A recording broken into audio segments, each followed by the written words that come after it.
manhã, usuário Planeta Bio, tudo bem com vocês? Então vamos dar prosseguimento ao nosso curso de genética, hoje com o assunto probabilidade em genética, mas é lógico que vale a pena ressaltar que aqui embaixo tem aí, por exemplo, o link da lição do Planeta Bio, procura lá o Departamento Genética.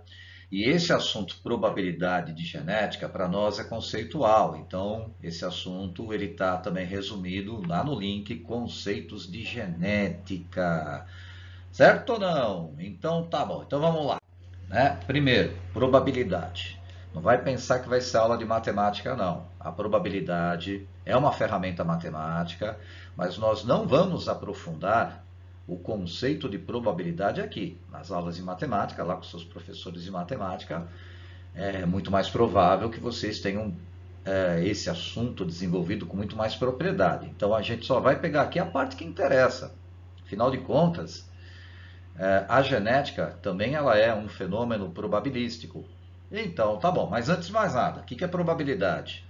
A gente pode, de uma maneira muito simplista, resumir a probabilidade através dessa expressão matemática. A probabilidade é o número de eventos desejáveis dividido pelo número de eventos possíveis. Ah, mas como assim número de eventos desejáveis? Olha só. Para calcular a probabilidade, a gente usa essa expressão aí, né?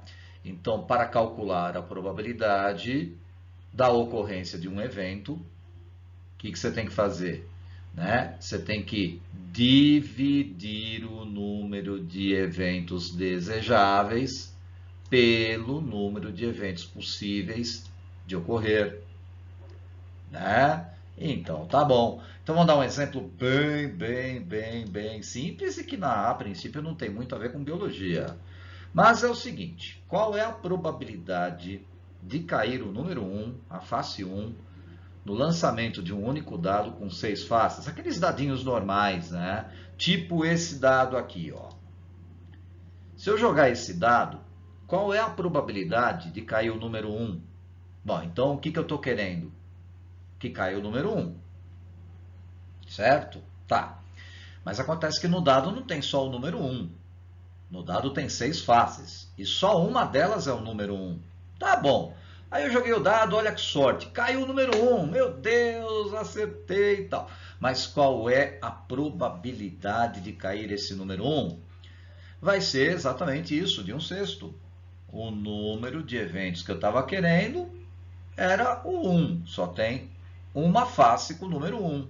Então, a única face possível é essa face aqui, o único evento que eu estava querendo, só que no dado tem 6 faces. 6 faces. Então, resultado normal e total, 1/6. Probabilidade de cair o número 1, né, é 1/6. Se eu jogasse uma moeda, qual que é a probabilidade de cair coroa? Bom, então na moeda tem 2 faces, cara ou coroa. Total 2. Só que só uma delas tem coroa, então é 1/2. Certo ou não? Ah, mas como é que isso se aplica lá na biologia? É isso que nós vamos ver, mas vamos... Tá bom, vamos aplicar um exemplo agora na biologia, certo? Então tá bom, veja só esse caso. Em certa espécie de inseto, a cor vermelha da asa é condicionada pelo alelo Dzão, enquanto que a cor branca é condicionada pelo alelo Dzinho. Bom, então ele está falando que o alelo Dzão, gene dominante, condiciona a cor vermelha. A cor vermelha é dominante. O alelo Dzinho, um gene recessivo, condiciona uma característica recessiva, a cor da asa é branca. Tá bom, sabendo-se que a cor das asas desse inseto é condicionada por um único par de alelos autossômicos dentre 38 insetinhos obtidos a partir de genitores heterozigotos. Quantos se esperam que sejam também heterozigotos? Então tá bom. Então, primeira coisa, o que a gente tem que escrever? O fenótipo e o genótipo desse exercício. Então, por exemplo, estão aí os fenótipos. Ele está mostrando para a gente que tem inseto de asa branca, tem inseto de asa vermelha, não é? Ele disse que essa característica cor, ela depende de um par de alelos, 2 genes, 2 letrinhas. Ele disse ainda que o alelo desão condiciona vermelho. Então, se o alelo desão condiciona vermelho, significa que, se ele for homozigoto, ele pode ser desão-desão. Se ele for heterozigoto, é desão-desinho. O branco é recessivo, ele é condicionado pelo alelo desinho. Então, obrigatoriamente, ele é homozigoto desinho-desinho. Tá, outra coisa. Nós temos que fazer um cruzamento de genitores heterozigotos. Ou seja, antes de mais nada, tá aí os genótipos e os fenótipos, e tá aí o cruzamento entre heterozigotos.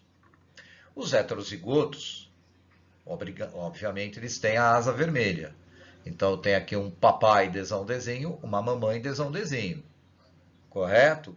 E a partir desse cruzamento, obtivemos 38 insetinhos. Certo? Tá, ele quer saber desses 38 insetinhos, quantos são heterozigotos. Ou seja, quantos são heterozigotos de asa vermelha, né? Porque heterozigoto só pode ter asa vermelha. Então, antes de mais nada, a gente até pode, por exemplo, aqui, a fim de identificação de cada genitor, a gente pode, por exemplo, chamar este indivíduo aqui de indivíduo número 1 e esse indivíduo aqui de indivíduo número 2. Aí vamos estabelecer um cruzamento entre 1 e 2. Aí vamos aplicar a primeira lei de Mendel, que nós já sabemos, né? Fazer esse cruzamento. Então, por exemplo, aqui o número 1. Digamos que o número 1 seja um macho. O que significa? Significa que o par de alelos desão-desinho, se a gente aplicar a primeira lei de Mendel, os alelos se separam na formação dos gametas, ou seja, 50% dos espermatozoides vão carregar o desão, 50% vão carregar o desinho. Vamos supor que a número 2 seja uma fêmea, 50% dos óvulos vão carregar desão, 50% dos óvulos vão carregar desinho. Legal, a gente realiza o cruzamento, vamos obter essas possibilidades, né? Então tá bom, pode nascer filhote desão-desão, vermelho. Pode nascer desão-desinho, também vermelho. Pode nascer desinho-desinho, asa branca. Sim ou não? Sim, então tá bom. O que ele está querendo? Ele está querendo só os heterozigotos. Quem são aí os heterozigotos? Vamos circular? Esse daqui é heterozigoto, esse daqui é heterozigoto, metade dos filhotes é heterozigoto. Então, se a gente aplicar as regrinhas de probabilidade, quantas possibilidades são possíveis? 4. 4 possibilidades. Olha elas aqui, ó. 1, 2, 3, 4. Número de eventos desejáveis. 2, porque eu tenho 2 heterozigotos. É o que eu estou desejando. 2 heterozigotos. Não é isso? Então, tá bom. Então, vou escrever aqui, ó. 2 em 4, metade, 2 em 4. Se a gente simplificar, 2 em 4, 50%, 1 sobre 2, né? Então, tá bom, ou seja, a probabilidade da gente obter heterozigotos é de meio, mas essa não é a resposta do exercício. É meio de 38, né? Então, matematicamente, temos que multiplicar esse meio pelo número 38, né? Quanto que é metade de 38? Você falou 19? Acertou, ou seja, 19, espera-se que 19 desses insetinhos obtidos sejam heterozigotos. Certo ou não, gente? Então vamos lá. Bom, mas continuando, é muito comum em genética a gente utilizar, entre aspas, duas regras, né? Na verdade não existe essas regras, né? A gente coloca aí que existe a regra apenas didaticamente falando. Mas são duas regras, a famosa regra do E, que a gente vai ver agora, e uma outra regra chamada regra do O. Bom, o que diz aí a tal da regra do E, né? De uma maneira bem simplificada. É a regra dos eventos independentes, que a ocorrência de um evento independe da ocorrência do outro evento. São eventos independentes. Olha só o que ele diz. Ó. A probabilidade da ocorrência simultânea de eventos independentes, a ocorrência de um não impede a ocorrência do outro, é obtida por meio da multiplicação das probabilidades isoladas de ocorrência de cada evento. Então, falando só assim, né? Talvez você não tenha entendido. Então, vamos à prática. É o seguinte, ó. Qual é a probabilidade de cair face número 1 e face 6 no lançamento simultâneo de 2 dados com 6 faces? Lembrando, né? Porque são 2 dados, tipo esses, ó. São 2 dados, né? São 2 universos diferentes. O que acontece nesse dado não interfere no que acontece nesse dado.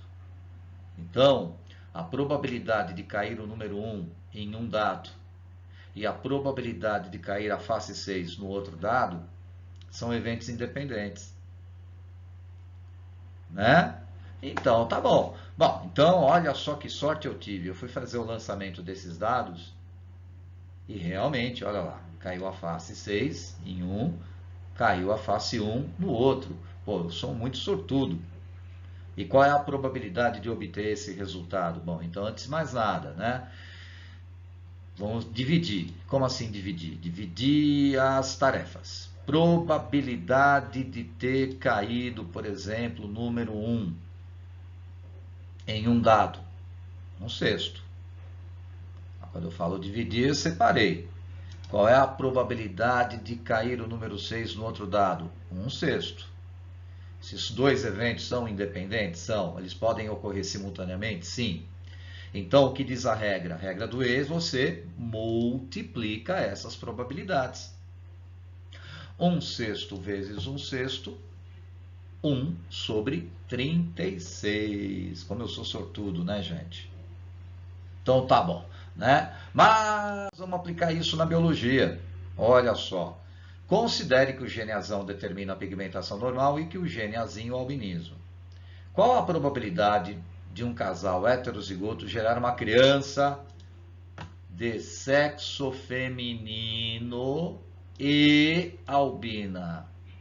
É possível? Claro que é possível. São eventos independentes. Né? O fato da determinação genética do sexo independe, por exemplo, da pigmentação da pele. Certo? Então, tá bom. Então, a gente pode aplicar aí, por exemplo, a regrinha do E, porque são eventos independentes. Né? Tá, então, por exemplo, a gente poderia proceder da seguinte maneira. Tá aí o casal heterozigoto. Azão, azinho, azão, azinho. Tá, faço aí o cruzamento. Qual é a probabilidade de nascer albina nesse caso? Essa daqui, certo ou não? Probabilidade de nascer albino vai ser de 1/4. Tá, mas não é só isso. Qual é a probabilidade de nascer do sexo feminino? É meio, não é isso? Então vamos separar, vamos dividir aí as coisas aí, certo? Probabilidade de nascer do sexo feminino é meio. Tá. Probabilidade de nascer albina é 1/4. São eventos independentes? São. Então, qual que é a probabilidade de eventos independentes? Como é que se obtém? Através da multiplicação da probabilidade de cada evento isolado. Então, vai dar meio vezes 1/4 e a probabilidade de nascer uma menininha albina, nesse caso, vai ser de 1/8. Certo? Agora, vamos de regra do OU. Na verdade, é a regra dos eventos exclusivos. O que é isso? É o seguinte, eventos exclusivos, um exclui o outro, entendeu? Não dá para acontecer simultaneamente os 2 eventos. E a gente chama isso de regra do OU de uma maneira bem simplificada. A probabilidade da ocorrência simultânea de eventos exclusivos, o que significa isso? A ocorrência de um exclui a ocorrência do outro. Não dá para ocorrer, por exemplo, os 2 ao mesmo tempo. Ou acontece uma coisa, ou acontece outra. é obtida por meio da soma das probabilidades isoladas. Na regra do E, multiplicação. Na regra do OU, a soma. A soma das probabilidades isoladas de ocorrência de cada evento. Tá, então falando assim, fica meio, né, no ar. Mas vamos pegar um exemplo mais prático aí, já vamos direto para a genética, né? Considere que o gene azão determina a pigmentação normal e que o gene azinho, né, condiciona lá o albinismo, como a gente já bem sabe, não é isso? O albinismo é recessivo, a pigmentação normal é dominante. Qual a probabilidade de um casal heterozigoto, parecido lá com o exercício anterior, só que agora presta atenção, ó, gerar, primeiro, uma criança do sexo feminino e albina, ou uma criança do sexo masculino de pigmentação normal. Considere uma única gravidez. Nessa única gravidez, qual é a probabilidade do casal heterozigoto gerar criança do sexo feminino albina ou criança do sexo feminino de pigmentação normal? Numa única gravidez, não em gravidezes diferentes. Então, se é numa única gravidez, ou acontece uma coisa, ou acontece a outra coisa. Né? Então, primeiro, o que a gente tem que fazer? Bom, então, tem algumas coisas que a gente já fez e que a gente já sabe, né? O casal é heterozigoto, a gente faz aí o cruzamento dos heterozigotos e a probabilidade, né, de nascer, por exemplo, aí a albina, nesse caso, é 1/4, né? Mas a probabilidade, por exemplo, de nascer pigmentação normal é de 3/4, não é isso? Ó, né? Pigmentação normal, pigmentação normal, pigmentação normal. Bom, então, primeiro, o que a gente pode fazer aí? Vamos dar uma separadinha nas informações. Primeiro, probabilidade 1. Qual é a probabilidade de nascer do sexo feminino e albina? Essa é a probabilidade 1. Tá. E daí a gente já sabe algumas coisas. A probabilidade de nascer do sexo feminino é meio. E, regra do E, albino. Qual é a probabilidade de nascer albino? 1/4. Meio vezes 1/4, 1/8, resultado parcial.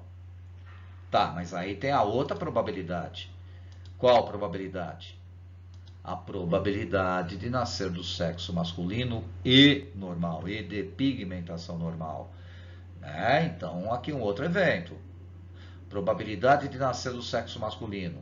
Quanto que é? Meio. E, regra do E, multiplicação. Normal. Probabilidade de nascer normal, 3/4.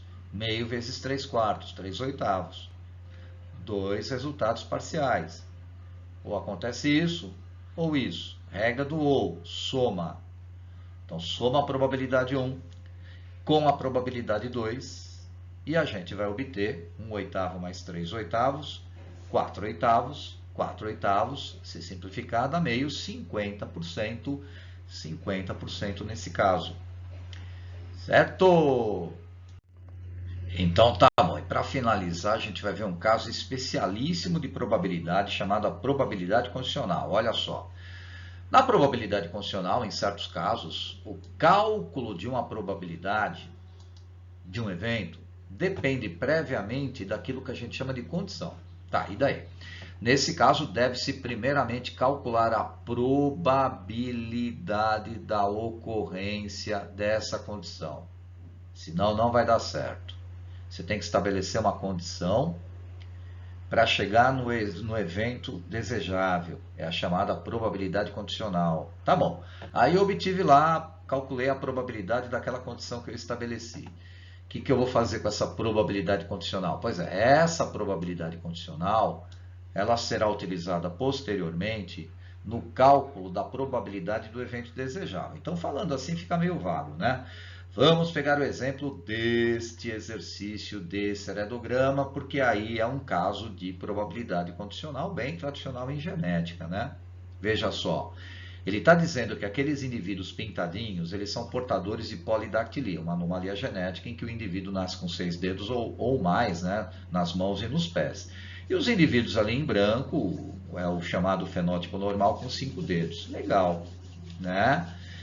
Tá, daí vem aqui umas informações, ó, né? É muito comum problemas de genética com probabilidade condicional em heredogramas, tipo esse.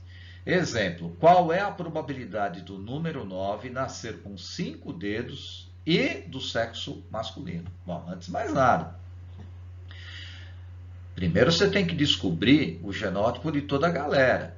E ele não disse nada no enunciado se polidactilia é dominante ou recessivo. Mas você aprendeu lá na primeira lei de Mendel, naquela aula de primeira lei de Mendel, quando a gente analisou heredogramas, aquele macete de pais iguais dando filho diferente. Pais iguais dando filho diferente. Ó, peguei aqui, ó, pais iguais dando filho diferente. Tem aqui o componente 1, o 2, o 3, o 4, 5, 6, 7, 8 e o 9. Mas aqui, ó, pais iguais dando filho diferente. A dica, o filho diferente é recessivo. Os pais iguais, eles são dominantes e heterozigotos. Para fugir um pouquinho da letra A, vamos de letra P. Então, por exemplo, ó, aqui, ó, já começa por aqui o meu heredograma. Ó. Eu descobri que esses dois são heterozigotos, pais iguais, Pzão, Pzinho, e que o filho aqui é Pzinho, Pzinho. Pronto. Ou seja, o que eu descobri? Eu descobri que polidactilia é dominante. E que 5 dedos é recessivo. Ou seja, todos os indivíduos com 5 dedos, os branquinhos, vão ter genótipo do tipo Pzinho, Pzinho. Perfeito? Então, tá bom. Tá. Agora, qual que seria o genótipo do 1, do 6 e do 7? Com certeza eles vão ser Pzão alguma coisa, porque eles são dominantes. Pode ser que seja Pzão, Pzão ou Pzão, Pzinho. Vamos ver. Ó, o número 1 dá para descobrir. O número 6 também. Né? O número 1, certo? Ele tem aqui um filho que é Pzinho, Pzinho. Então, ele provavelmente não, certamente passou um Pzinho para esse rapaz. Então, o número 1, né? Ele é Pzão, Pzinho. A menina número 6, que é irmã desse rapaz aqui, Pzinho, Pzinho, ela é Pzão alguma coisa. Mas é Pzão, Pzão ou Pzão, Pzinho? Certamente vai ser Pzão, Pzinho. Por quê? Porque a mãe dela é Pzinho, Pzinho. Então, a mãe dela passou para ela o Pzinho. Beleza, e o número 7? Ah, o número 7, eis a questão. Né? O que acontece? Eu já sei que o número 7 é Pzão. Olha, eu já sei que ele é Pzão. Vamos colocar? Pzão. Mas eu não tenho certeza absoluta se ele é Pzão, Pzão ou Pzão, Pzinho. Ele pode ser Pzão, Pzão. Mas ele também pode ser Pzão, Pzinho. E agora? E agora por quê? Porque ele está perguntando aqui, ó, qual é a probabilidade do número 9 nascer com 5 dedos e do sexo masculino? 5 dedos é Pzinho, Pzinho. Qual é a probabilidade desse cara aqui nascer Pzinho, Pzinho? Mas eu não sei o genótipo desse, e agora? É possível ele nascer Pzinho, Pzinho? É, com uma condição. Esse indivíduo só vai nascer Pzinho, Pzinho se esse cidadão for Pzão, Pzinho. Então, essa é a minha condição. Qual é a probabilidade desse cara aqui ser Pzão, Pzinho? Qual é a probabilidade? Ah, é 50%. Não é, não é, não é. Como não? É 50% de chance de ser Pzão, Pzão ou 50% de chance de ser Pzão, Pzinho? Não, senhor. Não, não. Vamos olhar direito, né? Lembrando, colocando os números aqui só para a gente não esquecer. Esse daqui é o 1, esse era o 2, né? Esse aqui é o 3, esse daqui é o 4, esse daqui é o 5, esse daqui é o 6, esse daqui é o 7, esse daqui é o 8, e já no heredograma está marcando 9. Tá. O número 7 tem que ser Pzão, Pzinho. Qual que é a probabilidade do número 7 ser Pzão, Pzinho? Bom, quem são os pais do número 7? O número 3 e o número 4. Então, eu vou fazer aqui um cruzamento aí do número 3 com o número 4. Tipo isso, ó. Esse é o cruzamento do número 3 com o número 4. O número 3 é pesão, pezinho. O número 4 também é pesão, pezinho. Né? Uma dessas pessoas aqui, ó, é o cidadão número 7. Quem é ele? É o pesão, pezinho. Aí você vai falar assim para mim: ah, então é metade, é 50%. Não, senhor. Não, senhor. Não, senhor. Né? Se a gente olhar bem, a gente já sabe que esse cidadão aqui, ele é pesão alguma coisa. E a gente também já sabe que ele não pode ser pezinho, pezinho. Então, o que eu tenho que fazer? Eu tenho que tirar do meu universo de análise esse pezinho, pezinho. Ele não vai fazer parte do meu universo probabilístico. Né? Quem vai fazer parte do meu universo probabilístico são esses 3 genótipos. Eu já sei que o número 7 é um desses. O exercício só vai dar certo se ele for pesão, pezinho. Qual é a probabilidade dele ser pesão, pezinho? 2 em 3. Essa é a probabilidade condicional. O número 7 ser heterozigoto, a probabilidade é de 2/3. Pronto, achei uma probabilidade. Tá, mas o exercício está pedindo também de nascer do sexo masculino. Qual é a probabilidade dele nascer do sexo masculino? É meio. Tá. E tem que nascer com 5 dedos. Tá bom, então, e agora? Então, já admitindo, né, a gente já calculou a condição, né, é 2/3 dele ser pesão, pezinho. Qual é a probabilidade do casal 6-7 agora gerar uma criança com 5 dedos, pezinho, pezinho? Bom, então, se a gente colocar isso, por exemplo, aí, né, num outro cruzamento, agora eu estou cruzando quem aqui, ó? Deixa eu apagar aqui para você não se confundir, né? Eu estou cruzando agora o número 6 com o número 7. Estou cruzando esses dois aqui, ó. O número 6 é pesão, pezinho. O número 7 também é pesão, pezinho. Eu não sei ainda. Pode nascer, por exemplo, com 5 dedos? Pode. Pode nascer com polidactilia? Também pode. Ele não nasceu ainda. Né? Eu não sei quem é ele. Mas eu quero que nasça esse cidadão aqui, ó, com 5 dedos. Qual que é a probabilidade? Né? Se eu olhar só o casal 6-7, 1/4. Então, tem aí a probabilidade, que a gente chama de probabilidade número 3. Probabilidade número 3 de nascer pezinho, pezinho, vai ser de 1/4. Tá. Então, tem que acontecer tudo simultaneamente. Né? Probabilidade condicional de o número 7 ser pesão, pezinho, heterozigoto, 2/3, e a criança tem também, número 9, nascer do sexo masculino, meio, e nascer com 5 dedos, 1/4. Então, aplico a regra do E, probabilidade 1 vezes probabilidade 2 vezes probabilidade 3, e nós chegaremos a esse resultado. Certo ou não, turminha? Então, tá bom. É sempre bom tê-los aqui. E não esqueça de consultar também o planetabio.com ou o planetabio.com.br para estudar, inclusive, né, as outras partes da biologia. Um beijão aí para vocês. Tchau, tchau.